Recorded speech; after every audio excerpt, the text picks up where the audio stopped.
কবিতা কিংবা গান, নৃত্য আর অঙ্কন ভরিয়ে দেবে মন প্রাণ।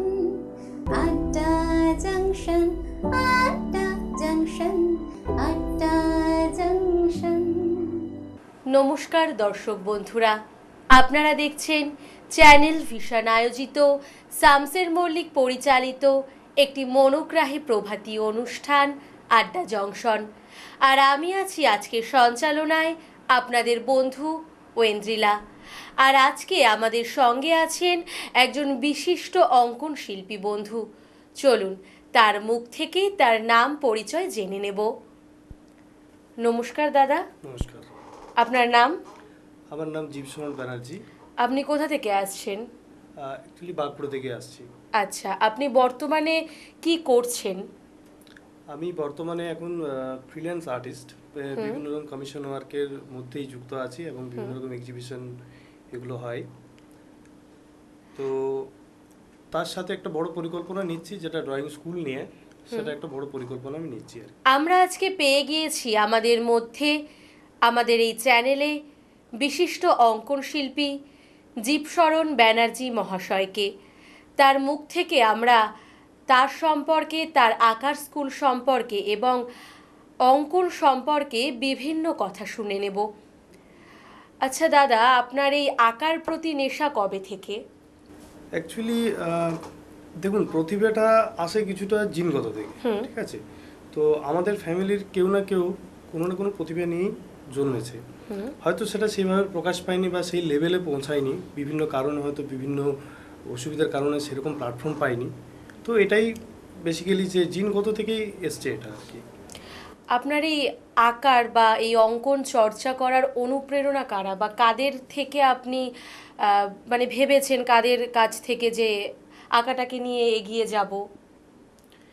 এটা মেইনলি এসছে আমার দাদুর কাছ থেকে, ঠিক আছে? তো আমার দাদু তখনকার সময় খুব অনেক পুরনো, তো সেই সময় যাত্রা জগতের একটা খুব বড় একজন শিল্পী ছিলেন যাত্রা জগতের। এবং দাদু বিভিন্ন রকম মাটির কাজ করতেন এবং সেখান থেকে ইন্সপায়ার হয়ে আমি বিভিন্ন রকম ক্যালেন্ডার দেখে ছবি টবি আঁকতাম। ছোটোবেলায় শুনেছি নাকি আঁকি বুকি অনেক কিছুই করেছি, সেটা পরে এখন মা বাবারা বলে। তো সেখান থেকেই শুরু আর কি। মানে ফ্যামিলিগতভাবেই আঁকার চর্চা হচ্ছে? ফ্যামিলিগত। আচ্ছা, আপনার আঁকার শুরুটা কোথা থেকে? দেখুন, মানে অঙ্কন চর্চা কোথা থেকে শুরু করেছেন? বুঝতে পারছি।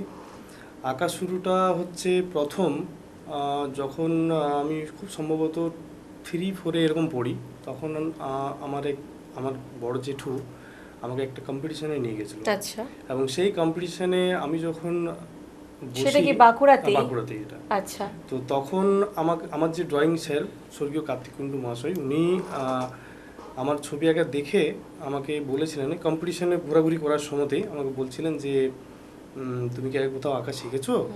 তো আমি বললাম না, স্বাভাবিক সেই পরিস্থিতি তখন থাকেনি যে আঁকা শিখবো, এটাও একটা বড় দুঃসাধ্যের ব্যাপার আর কি। তো সেই সময় আমাকে স্যার বলেছিলেন বাড়ি কেউ এসছে?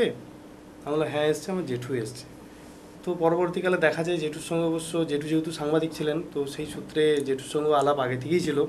এবং জেঠুকে তখনই বলেছিল যে এই ছেলেকে কিন্তু আমার কাছে পাঠাবেন। আচ্ছা। তো সেখান থেকেই আর কি। তাহলে এটা অনেক বড় পাওয়া ছিল সেই কম্পিটিশন থেকে। এটা একটা খুব বড় পাওয়া, মানে স্যার আমাকে ছেলের মতো করে ভালোবাসতেন। এবং তখন পরিস্থিতি এতটাই খারাপ ছিল, বেতন দেওয়ার মতো সত্যি সামর্থ্য ছিল না আমার বাড়ির।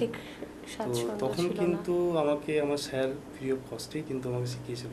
সেই অবদান আমি এখনো ভুলবো না, এবং সেটার অবদান কিছুটা আমার জেঠুরও আছে, কারণ জেঠু না নিয়ে গেলে এই জিনিসটা হতো না। সত্যি শিক্ষক শিক্ষিকা তো এমনই হওয়া দরকার, যেটা আজকের দিনে এরকম শিক্ষক শিক্ষিকার সচরাচর পাওয়া যায় না। সত্যি খুবই লাকি উনি। আপনি তো বলেছিলেন শুরুতেই যে আপনি একজন ফ্রিল্যান্স আর্টিস্ট।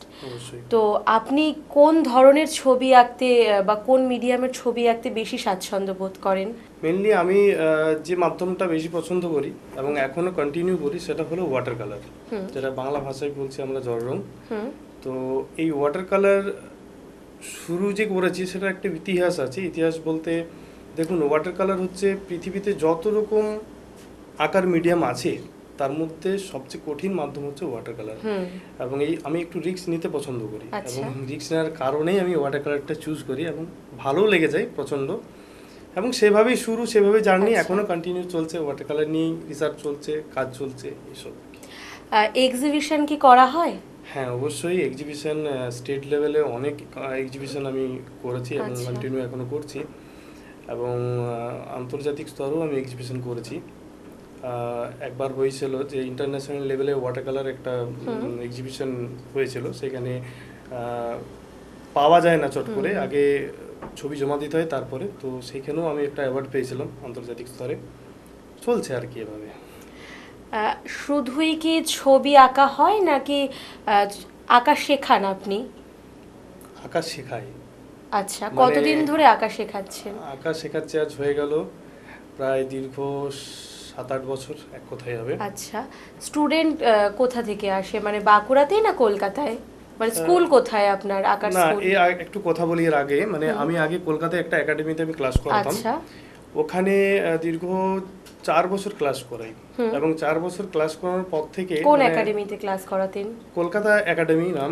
আচ্ছা। তো ওখান থেকেই আমার জার্নিটা শুরু, এবং শেখানোর প্রতি নেশাটা আচ্ছা। আমার শুরু হয়েছে ওখান থেকেই। যে শেখানোর মধ্যে যে মজাটা, সেটা সত্যি কথা বলতে কোথাও পাওয়া যায় না।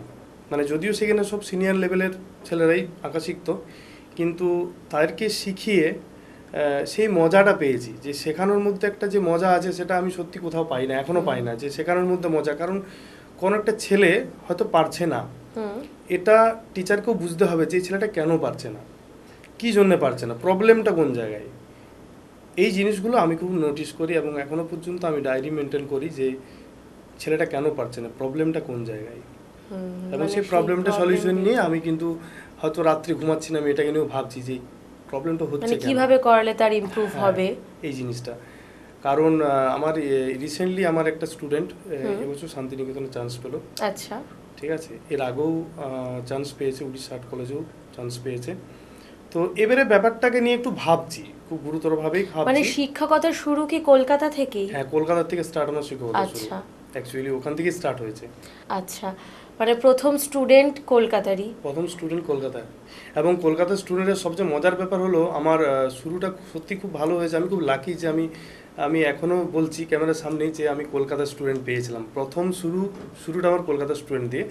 তার কারণ হচ্ছে কলকাতার স্টুডেন্টরা খুব আপডেট, হ্যাঁ, প্রচণ্ড আপডেট, এবং ওই আপডেটটা আমাকে শিখিয়েছে, এবং ওটা আমি কাজে লাগাচ্ছি বাঁকুড়াতে, যে কীভাবে বাঁকুড়ার ছেলেদেরকে উদ্বুদ্ধ করা যায়, এবং বাঁকুড়ার ছেলেরা যাতে এগিয়ে আসে। কারণ আমাদের সময়ে ভাবাই যায় না, মানে আর্ট কলেজ ব্যাপারটা ভাবা যায় না। আজকের দিনে দাঁড়িয়ে তো ভাবছে, আমার স্টুডেন্টরা তো পেয়েছে, শান্তিনিকেতনে চান্স পেয়েছে, Orissa government art college chance পেয়েছে, তারাও এটাকে নিয়ে কেরিয়ার তৈরি করছে। এটা হচ্ছে বড় কথা কী হতে পারে। এটা কিন্তু কলকাতায় শিখিয়েছিলাম বলে মনে হয় আমি এতটা অ্যাডভান্স হতে পেরেছি, না হলে হয়তো হতো না। কেন বাঁকুড়াতে সবাই কি এই বিষয়টা নিয়েই ভাবছে যে আঁকা নিয়ে বেশি দূর এগোনো যাবে না? এখন ভাবছে আঁকা নিয়ে এগোনো যাবে, এখন ভাবছে, আগে ভাবতো না। আগে ভাবতো না, এখন ভাবছে বলতে কিছুটা ইন্সপায়ার হচ্ছে, হয়তো আমাকে দেখে ইন্সপায়ার হচ্ছে যে স্যার যদি যেতে পারে, আমার ছেলে কেন পারবে না। অলরেডি এখন অনেক গার্জেনই বলে যে স্যার আমি আমার ছেলেকে চাই আর্ট কলেজে নিয়ে যেতে, তো আপনি একটু সেভাবেই তৈরি করুন।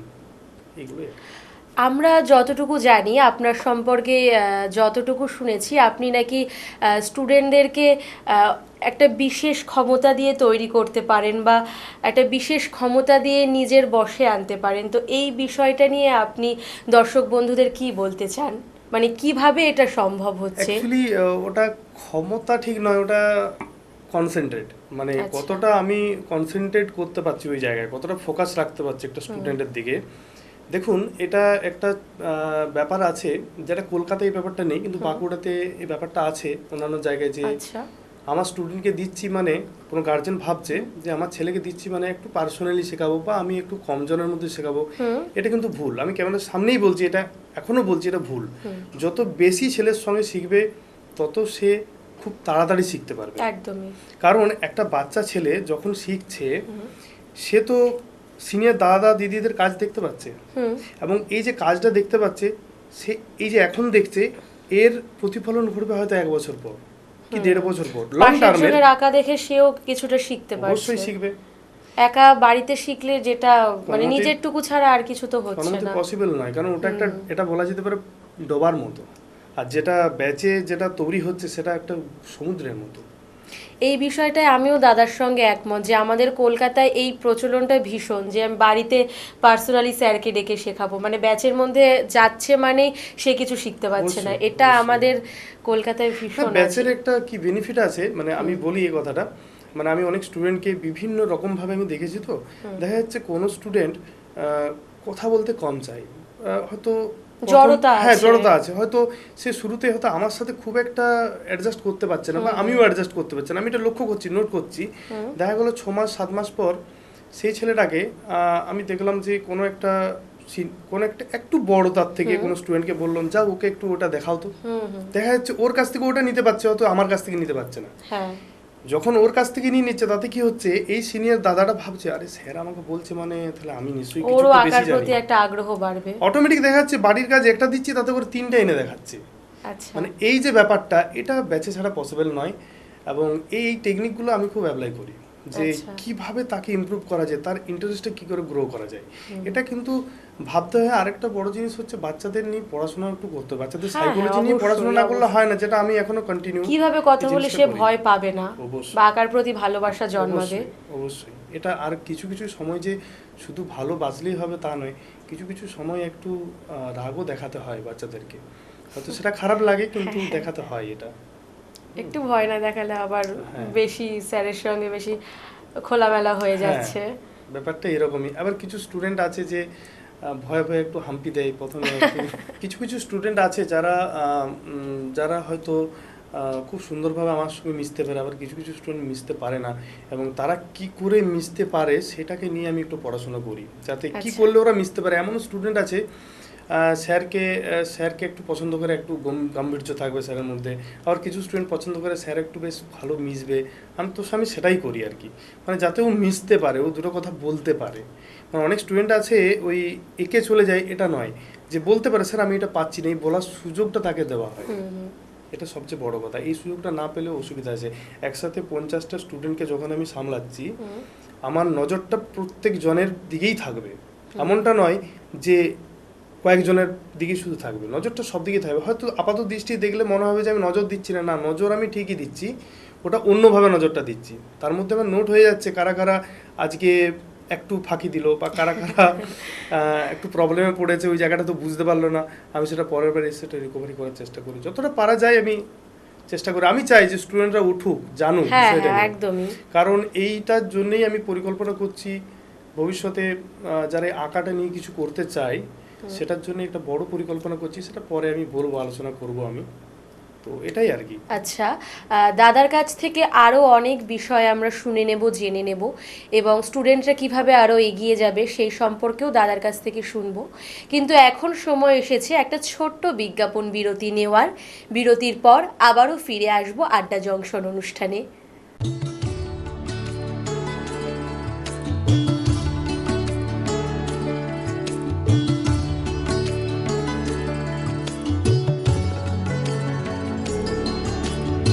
আজিয়ে প্রভাতে রবির কর, কেমনে পশিল প্রাণের পর, কেমনে পশিল গুহার আধারে প্রভাত পাখির গান।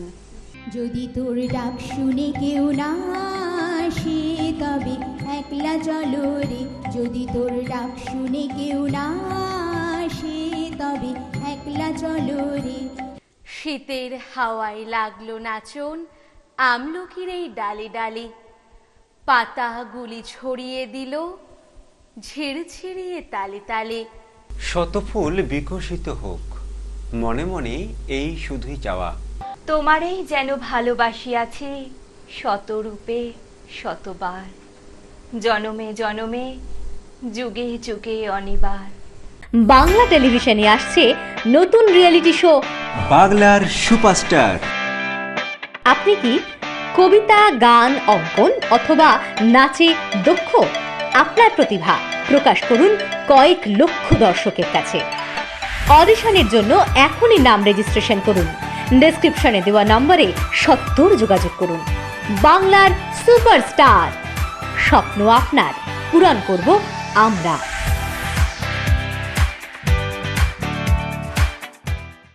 ড্রিমস এন্টারটেনমেন্ট প্রযোজিত, শামশের মল্লিক পরিচালিত এক নতুন মনোগ্রাহী অনুষ্ঠান আড্ডা জংশন।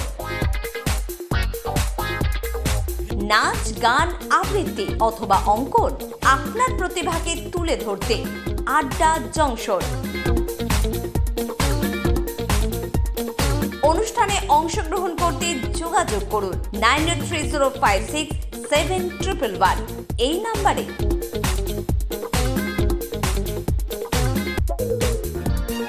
আড্ডা জংশন প্রতিদিন সকাল 9টায় চ্যানেল ভিশনে।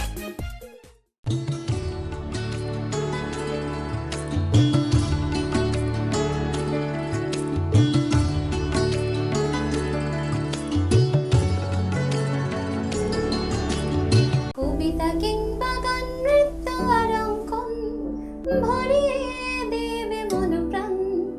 আড্ডা জংশন, আড্ডা জংশন, আড্ডা জংশন। একটা ছোট্ট বিজ্ঞাপন বিরতির পর আবারও ফিরে এলাম আড্ডা জংশন অনুষ্ঠানে, সঙ্গে নিয়ে অঙ্কন শিল্পী বন্ধুকে। আপনার থেকে শুনছিলাম এতক্ষণ যে কিভাবে স্টুডেন্টরা এগিয়ে যাবে বা কিছু। আমার একটা ছোট্ট প্রশ্ন মনের মধ্যে ঘুরছে, সেটা হলো যে অনেক গার্জিয়ানরা এখনও ভাবে, আপনারা যেটা বলছিলেন যে বাঁকুড়াতে এখন সেই বিষয়টা আর নেই যে আঁকা নিয়ে কিছু করা যাবে না, কিন্তু এখনও তো অনেক গার্জিয়ানদের মনের মধ্যে ঘোরে যে আঁকা নিয়ে কিছু করা যাবে না বা পড়াশুনো নিয়েই এগিয়ে যেতে হবে। তো সেই গার্জিয়ানদের সম্পর্কে আপনি দু চার কথা যদি একটু বলেন, মানে আঁকাতেও যে ফিউচার আছে এই বিষয়টা নিয়ে। অবশ্যই।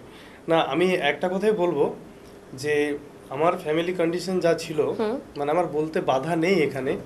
আমি যেভাবে পড়াশোনা করেছি, আমি কলকাতায় চায়ের দোকানে কাজ করেও আমি আমার পড়াশোনা করেছি। যদি আমার ইচ্ছাটা সলিড থাকে না, তো সব কিছু পসিবল হবে। কোনো কিছু ইম্পসিবল বলে কিছু নেই, পসিবল হবে। তো আমি এটাই বলবো যে এই আঁকার জগৎটা এখন এমন একটা জায়গায় দাঁড়িয়ে আছে, কেউ হয়তো যারা ধরতে পারছে না আলাদা জিনিস, যারা ধরতে পারছে এই প্রফেশন থেকে এত লাইন, এত শাখা প্রশাখা জড়িয়ে আছে, অনেক কিছু করা যায়।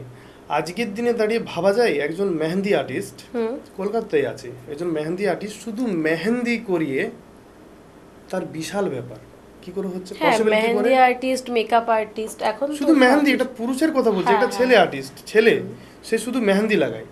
আজ মেহেন্দি লাগিয়ে তার ব্যাপারটাই আলাদা, তার প্রচুর স্টুডেন্ট মেহেন্দি শেখাচ্ছে। সে যদিও শেখাতে চাইছে না, কিন্তু বাধ্য হয়ে শেখাতে হচ্ছে, কারণ স্টুডেন্টদের চাপে শেখাতে হচ্ছে যে আমরা ওই জায়গাটা তৈরি করতে চাই। আচ্ছা, তো এইটা যে এমনটা নয়, এর অনেক শাখা প্রশাখা আছে। শিখতে শিখতে বোঝা যাবে যে আমার কোন জোনটা আমার। যেমন আজকের দিনে দাঁড়িয়ে বুঝেছি আমার জোনটা পুরোটাই কমিশন ওয়ার্ক। কমিশন ওয়ার্কের উপরে আমি বেশি ফোকাস দিই, কারণ বিভিন্ন রকম অর্ডারি কাজ, বিভিন্ন রকম বইয়ের কাজ, এই কাজগুলো আমি বেশি করি, কারণ এগুলো আমার পছন্দ লাগে। আচ্ছা, পছন্দেরও একটা বিষয় আছে। হ্যাঁ, অবশ্যই ভালোবাসা তো থাকতেই হবে কাজের প্রতি। আপনি একটু আগে যেই কথাটা বললেন যে অনেক স্টুডেন্ট আছে ধরতে পারছে না, আবার যারা ধরতে পারছে তারা এগিয়ে যাচ্ছে, যারা ধরতে পারছে না বা সেই বাচ্চাদের যে সমস্যাটা হচ্ছে, সেই সমস্যা নিশ্চয়ই আপনার স্টুডেন্টদের মধ্যেও আপনি খেয়াল করেছেন। তো তাদের ইমপ্রুভমেন্ট কিভাবে করবেন? তাদের ইমপ্রুভমেন্ট বলতে সবচেয়ে ভালো ব্যাপার প্র্যাকটিস। আচ্ছা, এক কথাই যদি বলা যায় সেটা হলো প্র্যাকটিস। স্যার যেভাবে বলছেন সেই বলাটাকে কাজে লাগাতে হবে। আজকে আমি একটা কথা বলতে পারি যে এই যে এবছর আমার একটা স্টুডেন্ট শান্তিনিকেতনে পেলো, আমি এখনো পর্যন্ত আমার যদ্দূর মনে হয় সে যদি এই প্রোগ্রাম দেখছে সে নিজেও বুঝতে পারবে, আমি এখনো পর্যন্ত একদিনও ওকে হাতে ধরে দেখাইনি, কিন্তু পেলো কিভাবে, 1 বছরের মাথায় কিভাবে পেলো। মানে খুব ভালোভাবে স্যারকে অবজার্ভ করেছে। ওর অবজার্ভ ক্ষমতা মারাত্মক লেভেলের।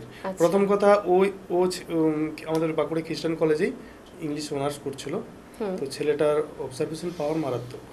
ও কিন্তু আমাকে পুরোপুরি ফলো করতো, এবং ওর মধ্যে একটা সিস্টেম ছিল, পাংচুয়ালিটি ছিল, এবং আমাকেও সেটা রাখতে হয়, কারণ আমাকে দেখে ওরা শিখে। তো স্যার পাংচুয়াল না হলে স্টুডেন্টও হবে না। তো সেই জায়গায় ও আমি দেখেছি এখনো পর্যন্ত প্রচণ্ড রকম আমাকে অবজার্ভ করে এবং সেভাবেই চলে।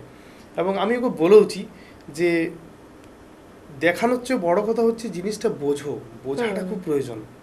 আমি যদি দেখিয়ে দিই তো আমার টেকনিকটা ওর মধ্যে চলে যাচ্ছে, অভ্যাস দাঁড়িয়ে যাচ্ছে। মানে স্যারকে অনুকরণ নয় অনুসরণ করতে হবে।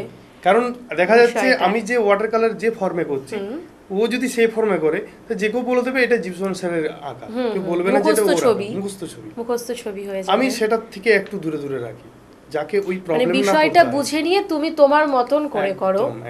একদমই ঠিক, বুঝতে পারছি বিষয়গুলো।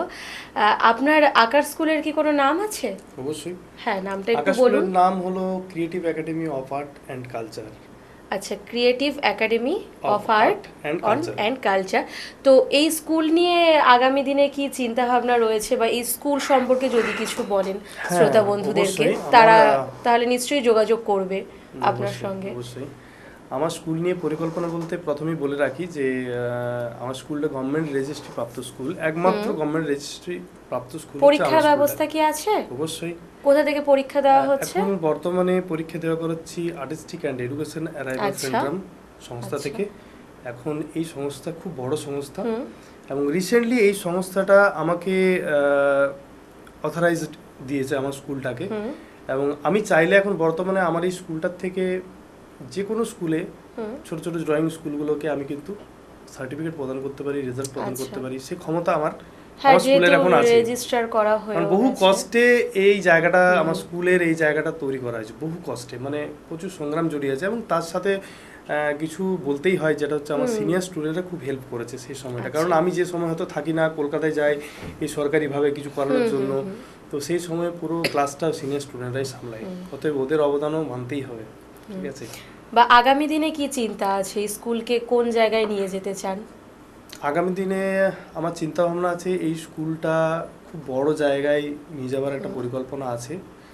আমি চাই যারা বড় স্টুডেন্ট, যারা এটাকে কেন্দ্র করে কিছু করতে চাই, তারা যেন এই প্ল্যাটফর্মটা পায়, সেটার জন্য একটা একাডেমি করার খুব বড় পরিকল্পনা আছে। যে একাডেমি বাঁকুড়াতে তো নেই, কাছাকাছি কোথাও নেই, আমি সেটা পরিকল্পনা করছি।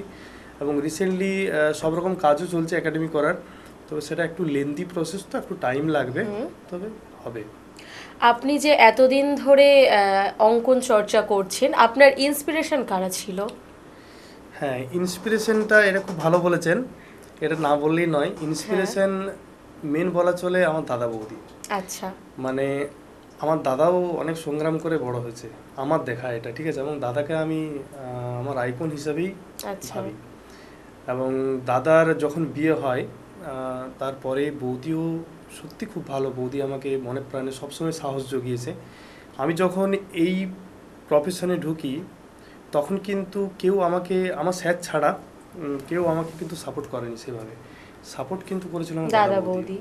এবং দাদা বৌদি আমাকে লড়তে হয় কেমন করে, দাদা এই জিনিসটা আমাকে শিখিয়েছিল যে লড়তে হবে তোকেই, এবং কিভাবে লড়বি প্রসেসটা আমাকে কিন্তু শিখিয়েছিল। এবং এখনো পর্যন্ত আমি যদি কোনো প্রবলেমে পড়ি, আমি দাদার কথা আগে মনে করি যে দাদা এই প্রবলেমটা কিভাবে সলভ করতো, কিভাবে করবে সলভ, আমিও সেই টেকনিকে এখন সলভ করি।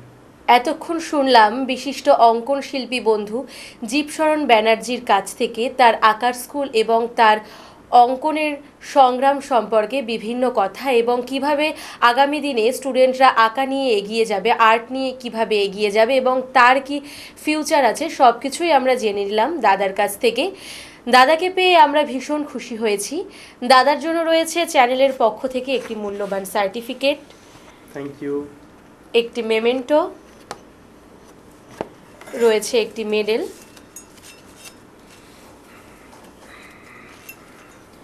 আছে একটা গিফট কুপন। ধন্যবাদ দাদা, ভীষণ ভালো লাগলো আপনার সঙ্গে কথা বলে। আপনাদেরকেও জানাই অসংখ্য ধন্যবাদ এতক্ষণ আমাদের সঙ্গে থাকার জন্য। আর এতক্ষণ ছিলাম আমি আপনাদের বন্ধু ঐন্দ্রিলা। ধন্যবাদ।